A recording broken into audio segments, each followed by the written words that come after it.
মনের মানুষ, মেহবুব সর্দার সবুজ।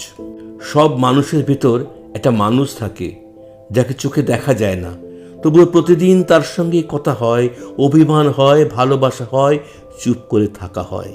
সে সব সময় পাশে থাকে না, অনেক সময় দূরে থাকে, তবুও মনের ভেতর এমনভাবে জড়িয়ে থাকে যেন তার অনুপস্থিতিও উপস্থিতির মতো।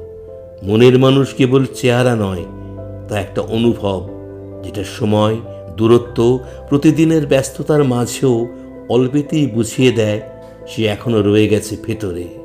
কারোর সঙ্গে মিলে গেলে জীবন কাটে, আর কারোর সঙ্গে না মিলে গেলে জীবনটা থেমে থাকে। মনের মানুষ এমনই, যার অভাব সব কিছুর মাঝেও অভাবই থেকে যায়।